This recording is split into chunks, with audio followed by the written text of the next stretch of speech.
Hello guys, my name is Amangi and today I'll be presenting about the history of space exploration. So, so space exploration started from the suborbital missions. Suborbital missions is a stepping stone to launch anything into space. So the suborbital spacecraft basically means that it can never complete a full orbit around the Earth as it incides on the surface. So basically, like missiles and all are suborbitals. X-15, uh, which was an initial experimental aircraft, hypersonic rocket-powered aircraft, which went to the edge of the space. So that was the starting of reaching out in the space. After that, there were orbital missions like Sputnik 1 was the first one, and after that, many communication satellites and crewed orbital missions, etc. And ISS is the most advanced one out of them. So after reaching to the orbital level, we started venturing out to the moon. So here are some significant lunar missions. Luna 2 was the first to it was the first successful lunar mission, which was an impactor. After that, Luna 9 was the first to soft land on the moon, and Apollo 8, the first crewed lunar orbiter, and Apollo 11, we all know the first crewed landing on the moon. And the first rover on the moon, Lunokhod, was the mission Lunar 17, which was by USSR. And the other significant one is Chandrayaan 1. It discovered ice water on the moon. So next is interplanetary missions. Mariner series was the first to venture out to other planets. Mariner 2 and Mariner 4 were the first successful Venus and Mars flybys. They didn't give much information, but we kind of started the series to know more about those planets. Then Venera 3, the first spacecraft to reach another planet. Venera 7, the first to soft land on Venus. After that, Mars 3 was the first Mars lander, but because of the communication lost, it didn't provide much information, and we didn't get a clear information about the Mars yet. Viking 1 was the first successful mission which provided a clear picture of Martian terrain. Then the earlier Pioneer missions were limited to the moon, but the later Pioneer 10, 11 were designed for outer planetary explorations like Jupiter and Saturn. Then Mercury flyby, basically venturing into all the planets. After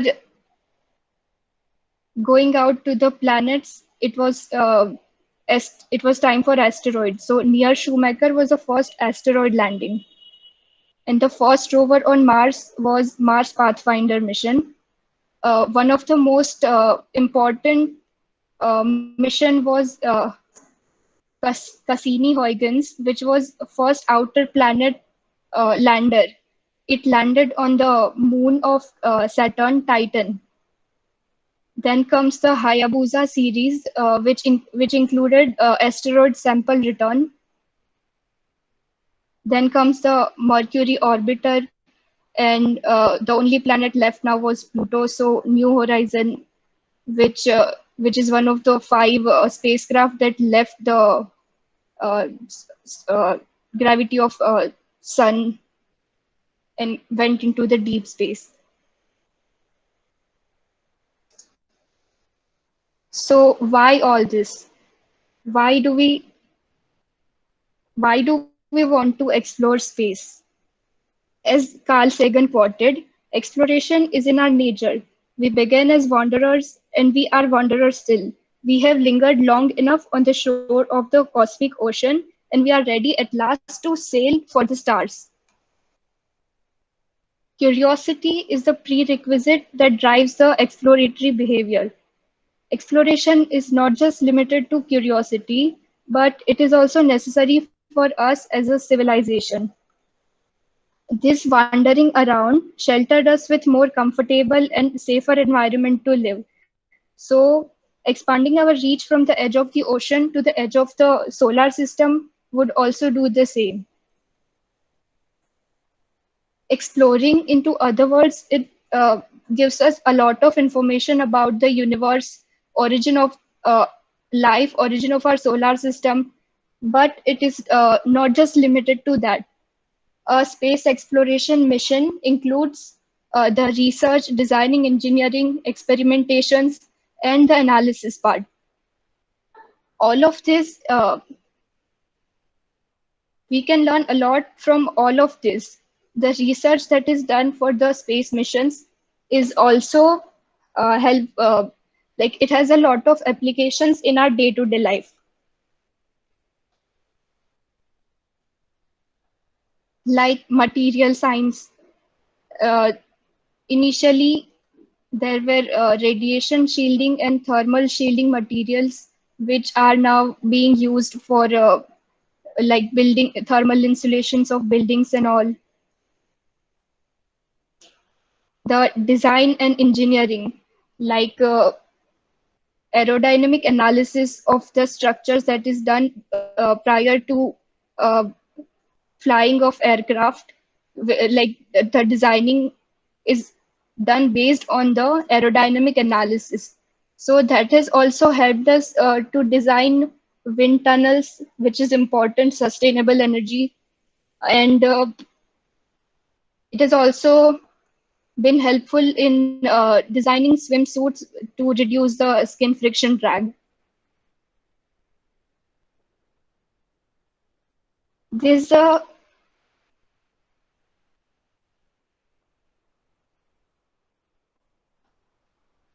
The engineering part is the most important. Uh, the engineering process is an integral part of the space mission and designing, because testing the systems helps us improving the existing design with the innovative ideas, and which leads to technical advancement further, so we can reach up to more. And the data gained from the scientific instruments is also helpful in understanding universes, the physical phenomena. One of the most notable missions that is given so much is Hubble Space Telescope. So Hubble has discovered so many things, including tracing of the galaxies, evidence of black holes, galactic mergers, birth and death of the stars, neutron stars, a 3D map of the universe with the distribution of dark matter and all. This data is so important and it has changed our understanding of the universe. More than 15,000 research papers are written based on the data of Hubble Space Telescope. It has also given insights on the moons of outer planets like Pluto, Saturn, Jupiter.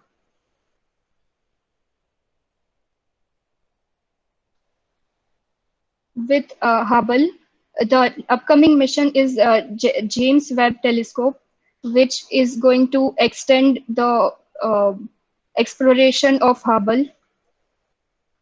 So here is the side-by-side comparison of Hubble and James Webb. If we can do this much with only a small mirror of Hubble, imagine what we'll be able to do with the James Webb Telescope.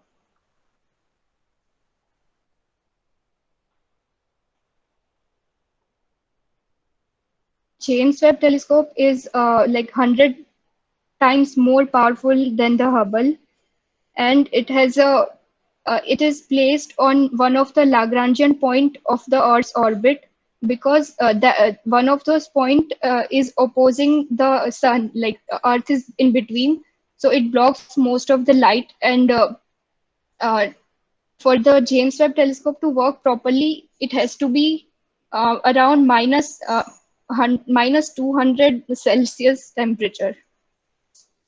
So to do so, it has to be on a Lagrangian point, and here are the shields that is covering the mirrors from direct sunlight. Next is landing on Titan. Cassini-Huygens is one of the most important missions as it showed us the life can also sustain on moons like Titan and Enceladus.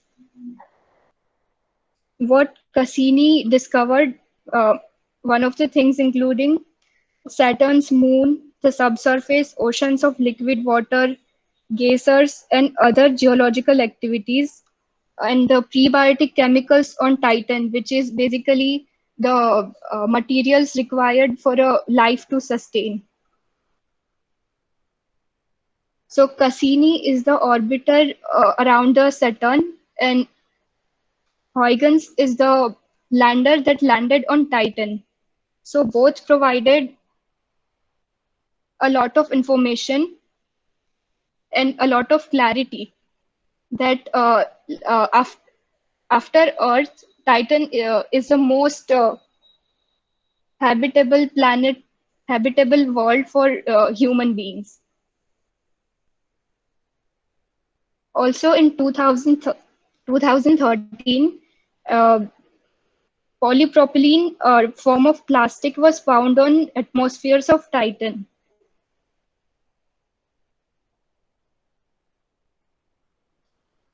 Cassini also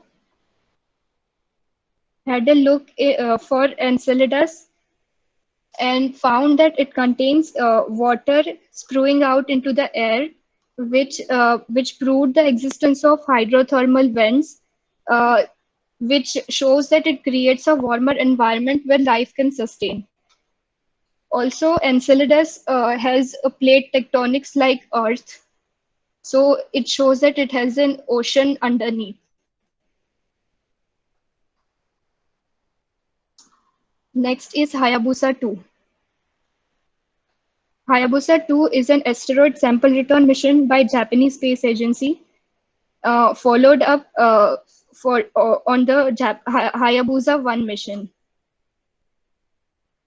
The main aim of the Hayabusa 2 is to collect the sample and return it to Earth so we can check it, as an asteroid contains primitive bodies left over from since the formation of the solar system. So it will provide a lot of information on origin of the solar system, origin of the life, existence of water on Earth.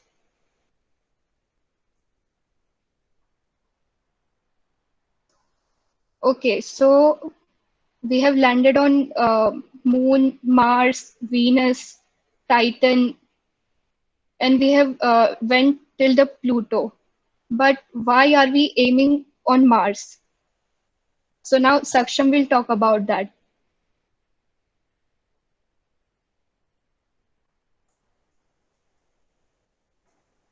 Thank you, Mangi.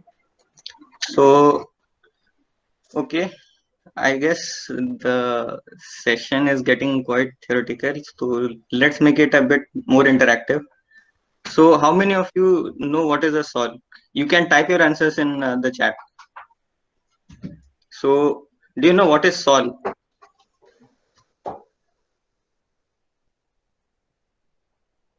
Okay, so I'll tell you. A sol is a Martian day. Do you know what is the difference between a day on Earth and a day on Mars? So there is a gap of 40 minutes. Like the Martian sol is 40 minutes more than the Earth day.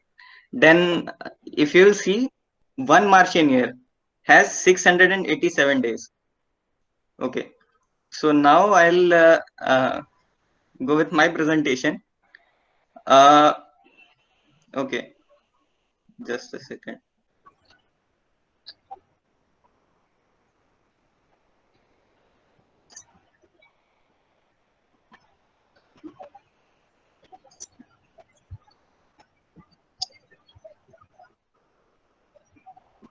So,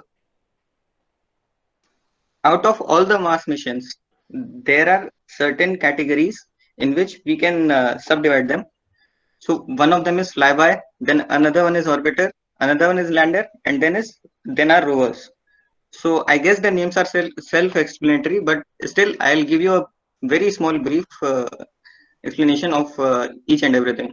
So the flyby missions are the missions that do not establish into the orbit. They have a small window during which they can either detect the values or take the pictures or whatever their initial mission is. Then there are orbiters. Orbiters are basically the satellites that we establish in the orbit of the planets. Then there are landers, which land on the surface and they conduct a variety of scientific tests to determine certain values and experiments that they have been designed for. Then there are rovers. So rovers are similar to landers. They also have all the equipments for testing and everything. But the benefit of the rover is that it is a mobile robotic platform. So it allows us to take this whole equipment to different places and hence analyze samples from different locations. So now, why is Mars important? So there have been theories how humans, like how the life evolved on Earth. There are a lot of theories. One such theory is that the microorganisms, the unicellular bodies, came via asteroid to Earth. So similar thing could have happened on other planets too. So one of the theories that there are multiple different theories that we can relate and hence find out our own origin. So if you will see the Martian surface, right now we don't have any liquid water there, but there are channels, then polar ice caps, and then craters with ice in them that indicates that once there was fluid water all over the surface of Mars.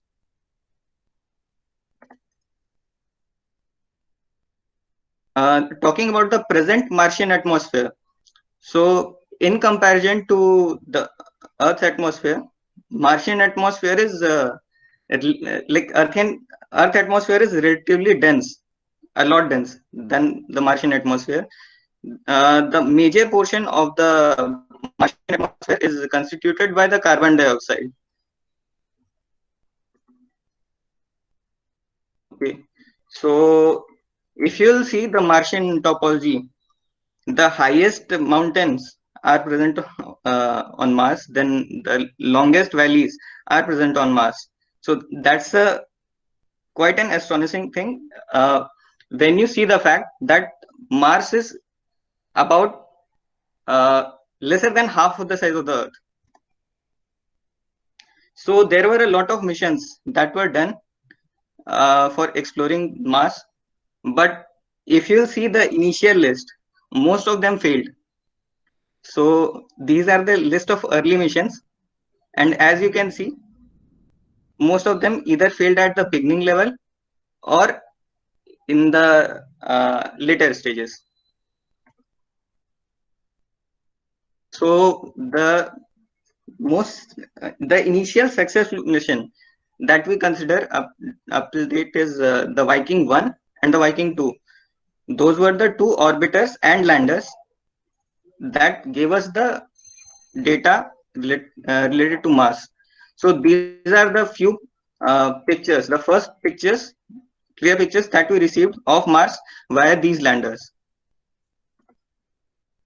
So then there were multiple attempts after that too, between 1977 and 1995. This is also termed as the lonely years, because 3 missions were sent and all of them failed. Then if we talk about relatively recent missions, so there is Mars Global Surveyor, Mars 96, Mars Pathfinder. So if you see all these missions, they all were successful up to an extent. The Martian Pathfinder was the first ever rover to land on Mars, and its communication died out about after 84 days. Going further, we see many more different missions that were attempted, but up till date, the most successful mission uh, can be termed as like the Mars Odyssey and the Mars Express. These are the missions that gave us a brief insight of what the Mars basically constitutes of. So if you'll see the Mars Odyssey, it's basically a visual drill that can detect things under the ground up till 100 meters. So it utilizes different spectrums to do so. So if you'll see, this is what we got from the Mars Odyssey. On the right hand side, the diagram that you see is the thermal image. And since the probe on the Odyssey is very sensitive, it can detect a difference of even 1 degree Celsius. And on the left, you can see the ice sheet that it detected underground. So now we know that the above surface that we see, there is a entire layer below that is rich in ice, similar to what we see on Earth, the groundwater. So this is the basic structure of the Mars Odyssey. Then there was Mars Express. It is a similar mission to Mars Odyssey, but there were certain other important things that it detected. It also found out the evidences of water, and then it also helped us in mapping the whole Mars. Then let's talk about the Mars exploration rovers. So in the term of rovers, these two till date are the longest. These two are the rovers that have stayed on Mars for the longest duration. So MER-1, that is Mars Exploration Rover 1, is Spirit, and then there is MER-2, MER-B, that is Opportunity. So I guess most of you would have heard recently in 2018 the MER-B, that is Opportunity, that died out. So both of these rovers were solar based, and both of them died due to the blockage of sun, like due to different reasons. In case of the Spirit, it got stuck in late 2009 at an angle so that like the sun was not directly hitting the solar panels, and its battery slowly degraded, and after that it died. A similar thing happened with the second rover, that is Opportunity, but in that case, see, there are Martian dust storms that basically covers the entire planet during the duration, but that is followed by a subtle breeze like of normal air that cleans those solar panels. So that happened 1 or 2 times for the rovers, but the last time that it happened, the last dust storm that came, it covered the solar panels for Opportunity, and then it was not followed by the breezes. So due to the loss in power, the last message was sent by the Opportunity that my battery is dying, and I guess most of you would have heard if you are a space enthusiast. So these are few pictures of both of the rovers. So this is Spirit. This is the path that it followed. So just a second. Uh,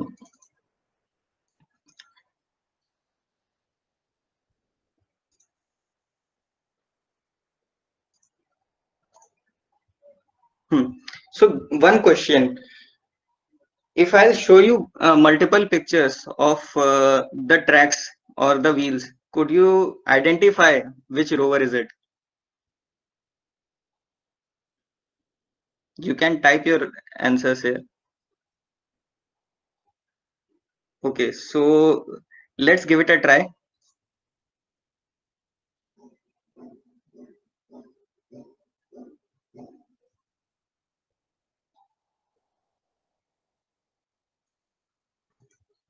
Okay, so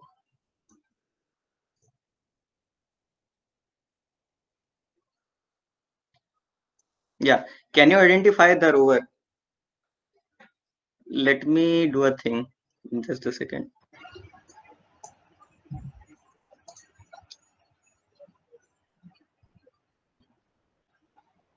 So is my screen visible to you all? Yeah. Yes, Okay.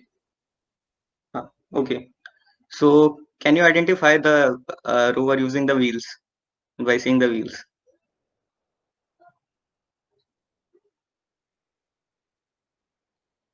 You can type your answer in the chat box.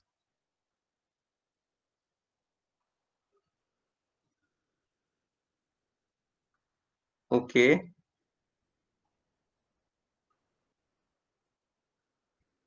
Uh, it's not actually curiosity. See the wheels properly. can you enlarge the image a bit? Yeah, could you Yeah, zoom just a second. Sorry.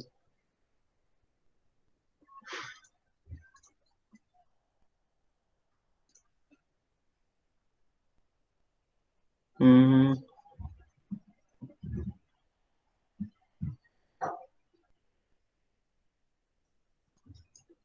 I guess I'll have to go in the full screen mode only. Then I guess you'll be able to see it. Yeah. Huh. Is it visible?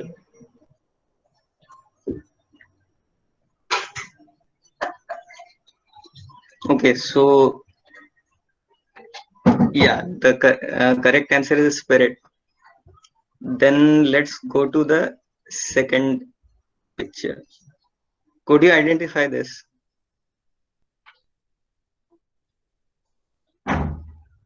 Okay, I'll go again in the full screen mode. Okay, what's this? Just a second.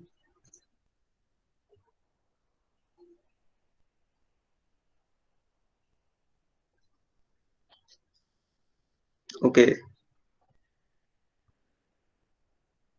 yes, it's opportunity.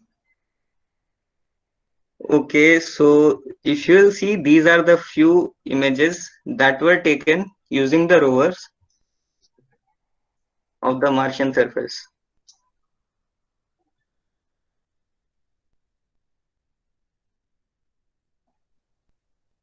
Okay, so now once that is done,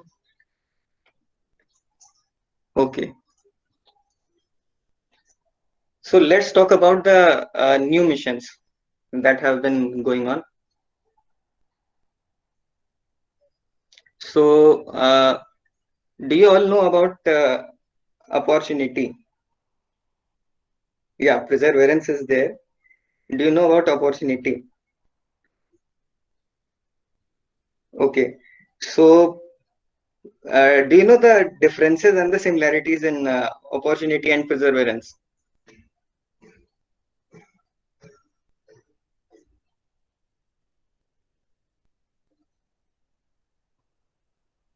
You can type your answer. Weight is one of the factors. Both have six wheels. Okay. Anything else? What's different in the rover? Anyone knows that thing?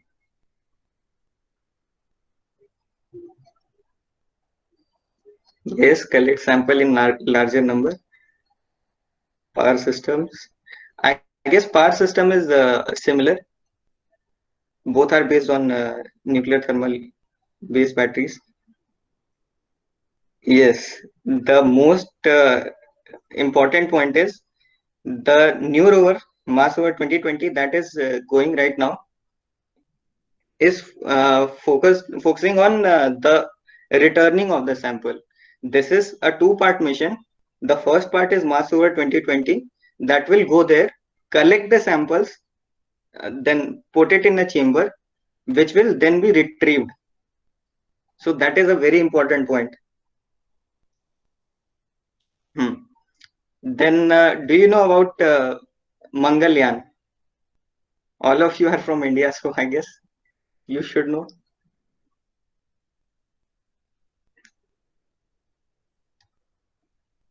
Okay, so the Mangalyaan mission is India's first try for a interplanetary mission. So, as you have seen, most of the missions that were sent in early stages they failed. If you see the percentage of the failure, it is 40%. Like 40% of the missions only they succeeded. The rest 60% failed. So it was a really big achievement for India to get it in the first try. Okay, so that is done. So now I'll introduce you to our team. So have any of you heard about Team Rudra like before this? Okay. I would like to interject. Are you presenting the screen because we can't see anything right now? Yeah. Okay. Array, sorry, I forgot, I guess. Okay, no problem. I'll continue with the Team Rudra part then. Yeah, just pressing the screen right now. Yeah.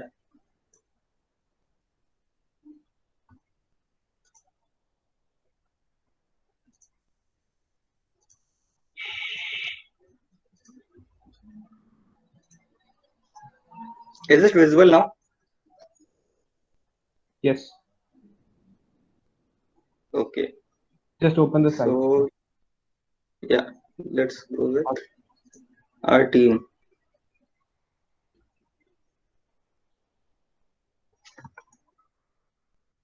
So we are Team Rudra, the official Mars rover team of SRM. So we participate in different competitions, and we have a total of 5 domains. So we'll be recruiting soon. If you are a Saramite and in first, second, or third year, we'll be recruiting soon. So you can contact us for that, and do follow us on social media handles for the same. So what is our mission? So the primary mission that we have right now is to do research and develop our systems that can help us in more future endeavors. Then our competitions are University Rover Challenge and Indian Rover Challenge. So the University Rover Challenge is organized by the Mars Society each year in Utah, USA, in the Mars Desert Research Station. So what is MDRS? It is an analog Martian site where they basically uh, perform experiments in a similar way they will perform on Mars. So it has some characteristics features that match Mars.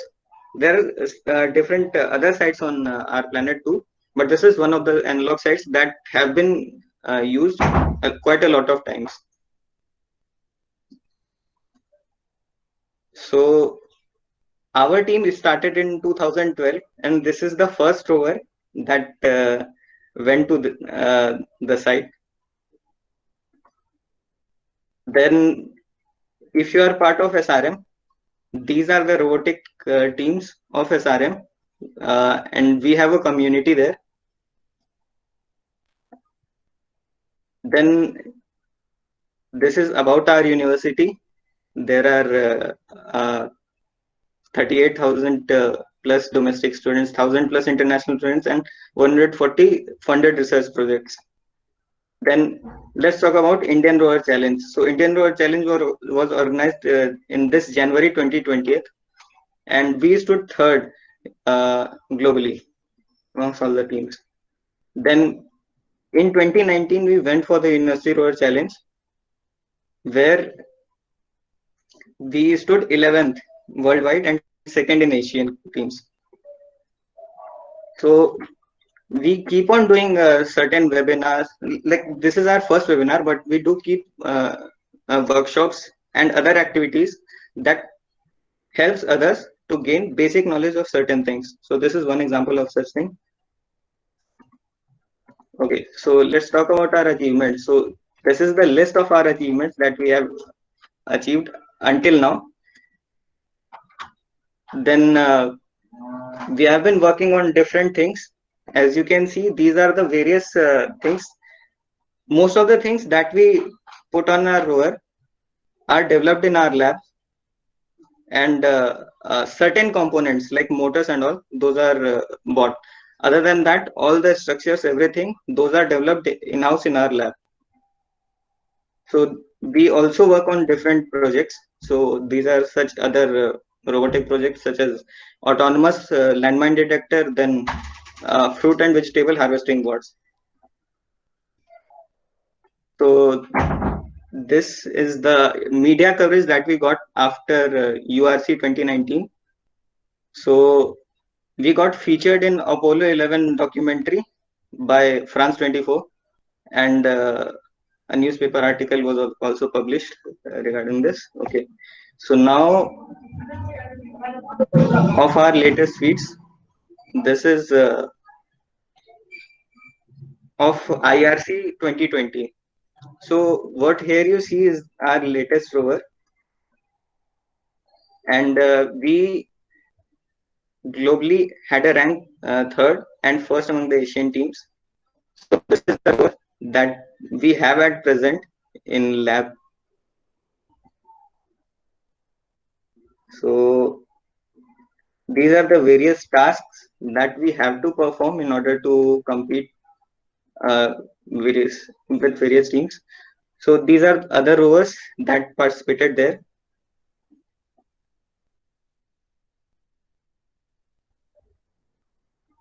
So now these are our partners that helps us publicize. Then these are our sponsors.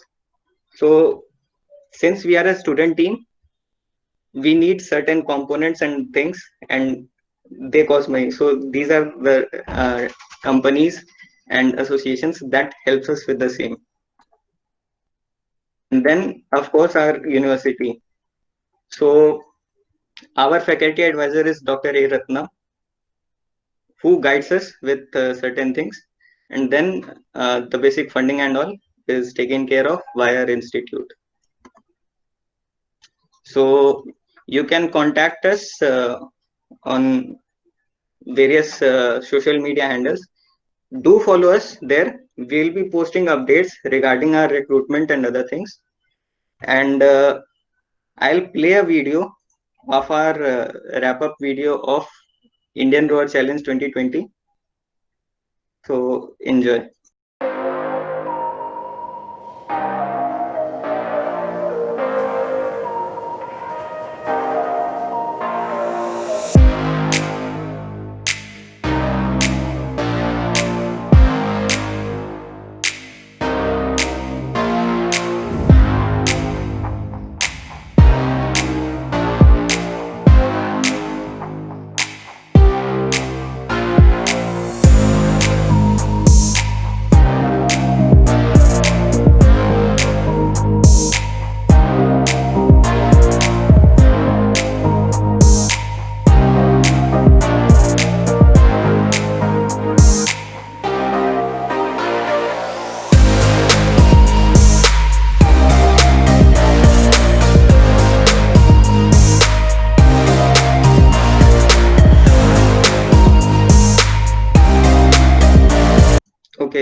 we are open to your questions.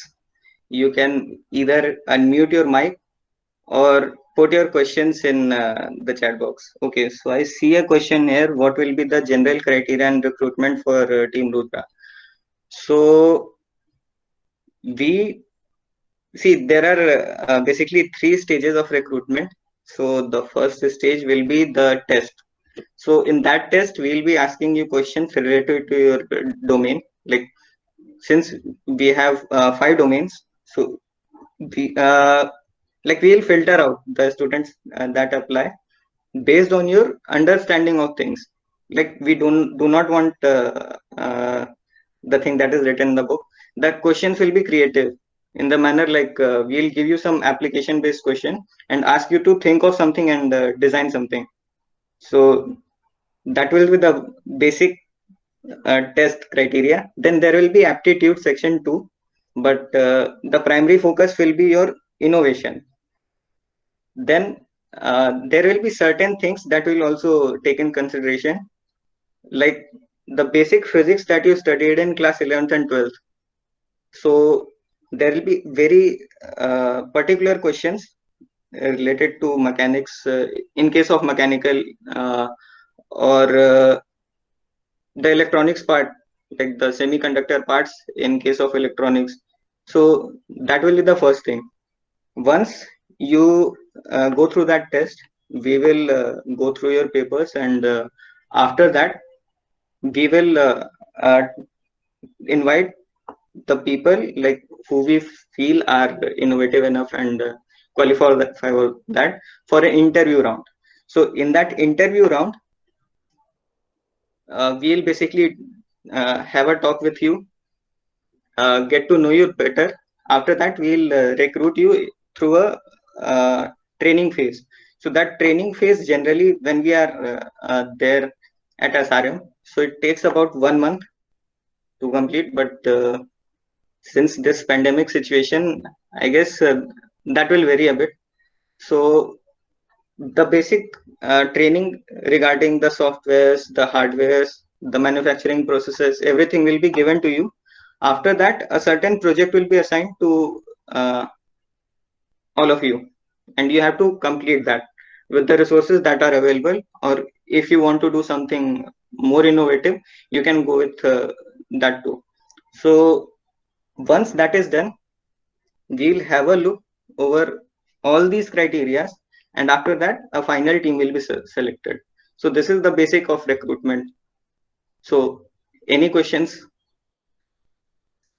Do aeronautical play a role in aeronautical? Basically, I guess you will is there any role of aeronautical engineers in the team? mostly you will be recruited in the mechanical domain, where it will be related mostly to structures part, structures, simulations, analysis. I guess that will be the related part. Other than that, there is not too much part of aeronautical. It is mostly robotics, like related to robotics. Do you offer any internships? No, we do not offer internship. We are a student team, so no. Okay. Can we apply for any domain is irrespective of branch? Yeah, you can apply for different domains. I am from mechatronics department, and I joined the team in electronics domain, and I am also working in the mechanical domain side by side. So yeah, like it's open to you. You can either join a particular domain, and then if you are good at something, you can join another domain too. So we are open for research and all.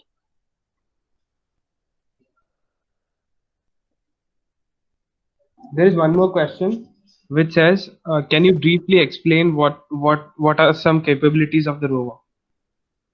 Okay, so considering our present rover, see, there are different rover iterations that have been built over the years.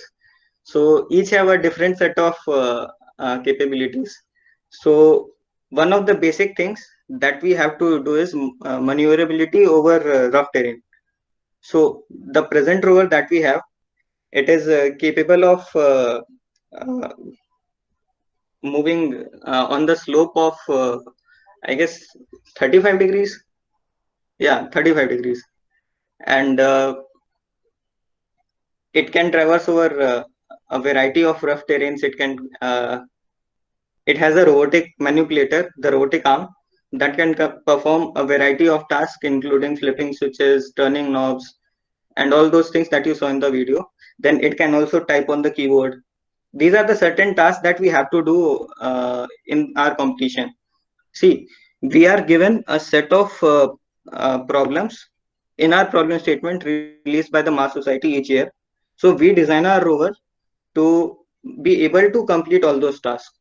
So that is the basic thing.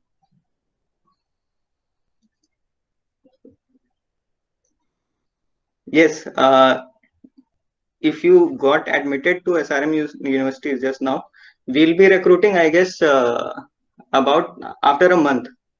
By next month, we'll be releasing our posters and all the basic things. So yeah, you can apply.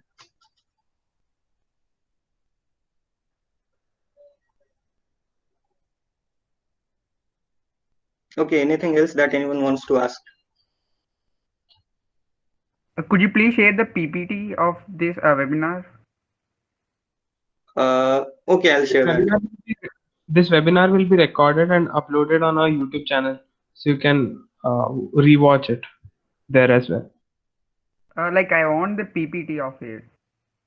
Like Okay, PDF. we'll upload it in the description of the YouTube link. Otherwise, you can just email us and we'll get back to you. Yeah. Yeah, could you please drop your email in the chat box? Yeah, sure.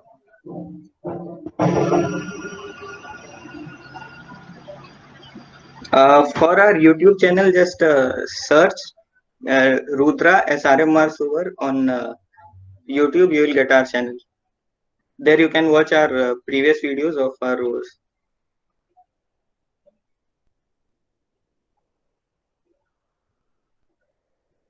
Okay, any more questions?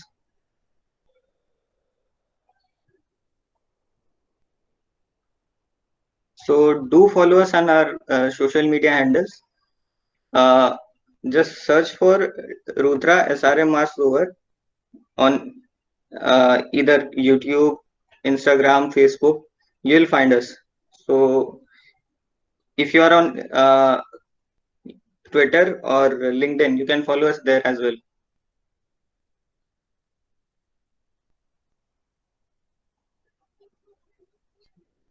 So I guess And one more thing, we are having like this is our webinar series. So this was the first introductory webinar. Like this is nothing specific. This is just an introduction to the space exploration part. We'll be having very specific webinars over the weeks. So I guess if you have filled the form, you would have seen those webinars. So those are focused on particular domains, mechanical, electronics, or coding, or bioscience. So just go through them. Okay, this is a question that have been asked quite often. Will this rover go to Mars? No, this rover does not go to Mars. We built it for competitions. So we take this rover to a Mars analog site, that is MDRS,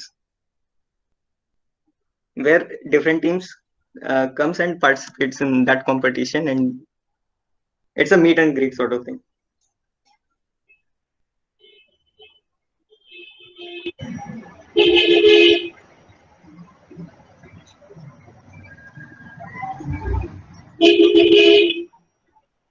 there is one more question asking about the computer on board our rover.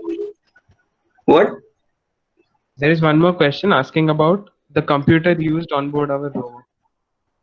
Okay, so the computer that we use on our rover is NVIDIA Jetson TX2. So it's a single board computer. that has been designed by NVIDIA specifically for autonomous and AI purposes. So we use that on our rover. And we are like, one of our sponsors is NVIDIA. It basically has sponsored us that computer.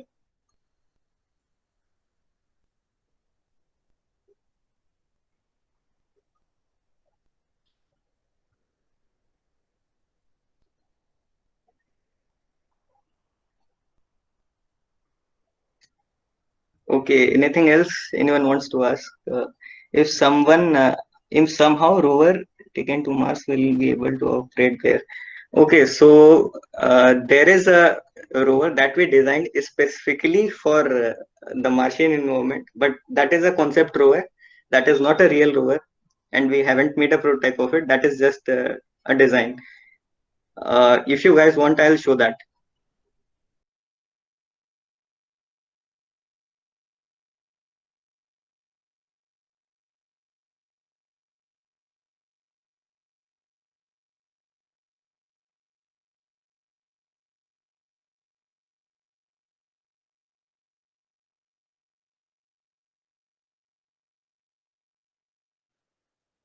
Yeah, so the question is temperature and material science would be major factor to be kept in mind for taking this rover to Mars. So the rover that you see here, that has been designed with a thick thermal insulation for keeping all the electronics components inside. And then there is also radiation Sorry shielding. to interrupt. We can't see your screen. Okay, I'm sorry. Yeah, is it visible now? Hello. Perfect. Yeah. So this is the rover that was designed. So as you can see, this is a thick thermal insulation box with radiation shielding and active heating elements. So that's the basic.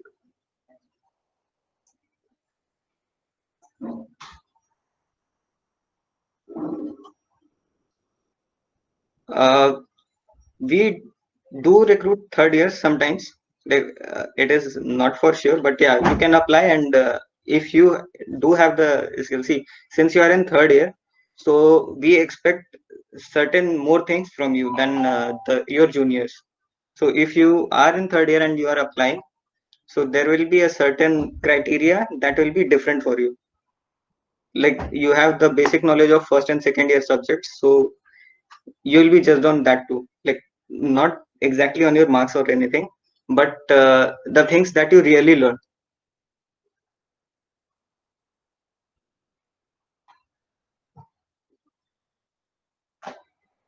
Uh, we are open only for SRM students for now. Like, this is a SRM team, so we recruit only SRMites, and that too only for main campus at present.